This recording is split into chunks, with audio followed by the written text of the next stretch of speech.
اللہ وبرکاتہ۔ آج تجارت مصطفیٰ صلی اللہ تعالیٰ علیہ وسلم کی قسط نمبر 3 آپ کے سامنے پیش کرتے ہیں۔ قسط نمبر 2 میں آقا مدنی کریم صلی اللہ تعالیٰ علیہ وسلم کا فرمان من غش فلیس منا کے تحت آپ حضرات کے سامنے گفتگو کی تھی۔ آج بتائیں گے کہ اس کے اندر کون سا سب سے بڑا گناہ، کون سی سب سے بڑی عیب، کون سی سب سے بڑی فراڈ کے دھوکے کی صورت مارکیٹ کے اندر رائج ہے۔ وہ ہے کاروبار کے اندر عیب کو ذکر نہ کرنا، عیب کے بارے میں نہ بتانا۔ تاجر احباب بعض یہ سمجھتے ہیں کہ اگر ہم نے عیب کو ذکر کر دیا نا تو خریدنے والا چیز نہیں خریدے گا، ہمیں نقصان ہو جائے گا، پرافٹ پورا نہیں ملے گا۔ شریعت اس کے بارے میں کیا کہتی ہے؟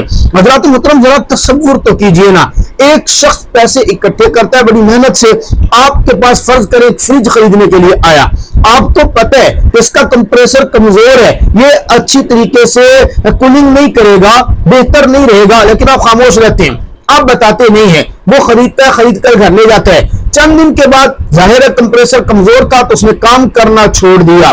اب ذرا تصور کریں کہ اس کو کتنی پریشانی ہوگی، اس کے گھر والوں کو کتنی پریشانی ہوگی، اس نے اگر اپنی بیٹی کو وہ جہیز میں دیا تو ان کو کتنی پریشانی ہوگی اور بدلے میں وہ آپ کو کتنی دعائیں دے گا۔ آپ ذرا تصور کریں کہ ان کے دل سے اٹھنے والی بات کیا آپ کے لیے فائدہ مند ہوگی یا نہیں ہوگی؟ حضرات محترم اس طرح کی سینکڑوں مثالیں ہمیں ملتی ہیں۔ شریعت کیا کہتی ہے؟ پاک پیغمبر جناب محمد عربی صلی اللہ تعالی علیہ وسلم کا فرمان ہے، بیچنے والا اور خریدنے والا جب تک مجلس کے اندر ہے تب تک ان دونوں کو اختیار ہے، چاہے بیچے چاہے خریدے نہ خریدے، ان کو اختیار ہے۔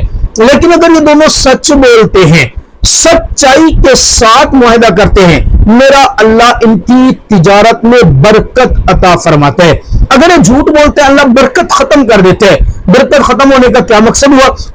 آپ کا کاروبار چل رہا ہوگا، آپ کو نفع آ رہا ہوگا، آپ کے پاس پیسے آ رہے ہوں گے، ضرورتیں پوری نہیں ہیں، بیماری آپ کا جان نہیں چھوڑتی، سکون آپ کو نہیں مل رہا، اولاد بدتمیز ہوتی چلی جا رہی ہے، یہ مطلب ہوا نا کہ برکت ختم ہو گئی۔ بظاہر پرافٹ کم ہوگا سچ بولنے سے، عیب ذکر کرنے سے، لیکن سکون ہوگا، بیماری نہیں ہوگی، بچے فرما بردار ہوں گے، گھر کے اندر بڑا سکون ہوگا، اس کو برکت کہا جاتا ہے۔ اکابرین امت کی مثالیں تو دیکھیں نا، جناب امام ابو حنیفہ رحمت اللہ تعالی علیہ جن کی فقہ کے مسائل ہم مانتے ہیں، بڑے تاجر تھے، کپڑے کی تجارت کرتے تھے۔ ایک مرتبہ کپڑے کا تان کھول کے دیکھا، اس میں عیب تھا۔ نوکروں کو ملازموں کو کہا بھی اس کو جب بھی فروخت کرو گے، کسی کو بیچو گے، بتانا ہے کہ اس کے اندر عیب ہے، آگے آنے والے کی مرضی ہے وہ خریدے یا نہ خریدے۔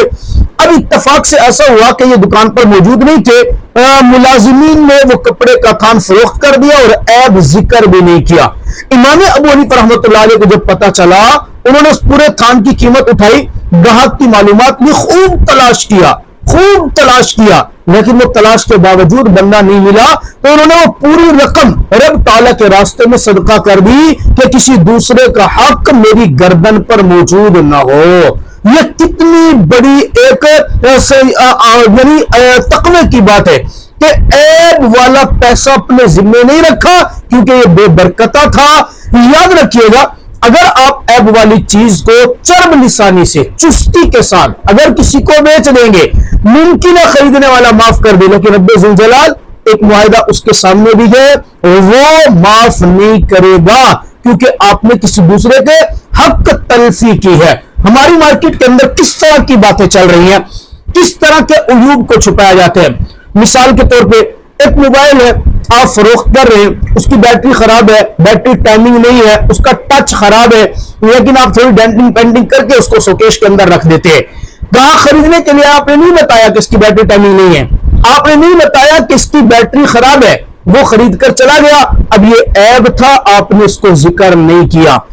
مارکیٹ کے اندر پلاٹ، ان کی خرید و فروخت میں بڑا مسئلہ ہوتا ہے۔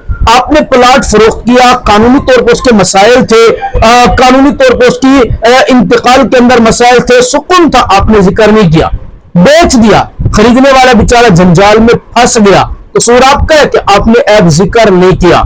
آپ نے بعض لوگ یوں کرتے ہیں کہ نئی مشین کا کھول لیتے ہیں، اندر پرزے پرانے ڈال دیتے ہیں، اوپر ٹپ ٹاپ کر کے بیچ دیتے ہیں، سمجھتے ہیں کہ ہم نے زیادہ پروفٹ کما لیا۔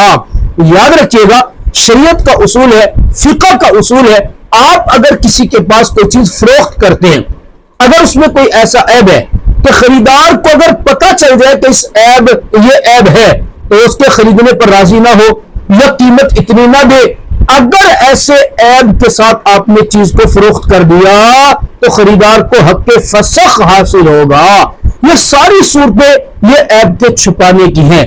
یاد رکھیے، اچھی تجارت کیجیے، صاف ستھرا کام کیجیے، اللہ سے عہد کیجیے، ربا میں تیری رضا کے لیے شریعت پر عمل کر کے تجارت کر رہا ہوں، اللہ میرے رزق میں برکتیں تو عطا فرما۔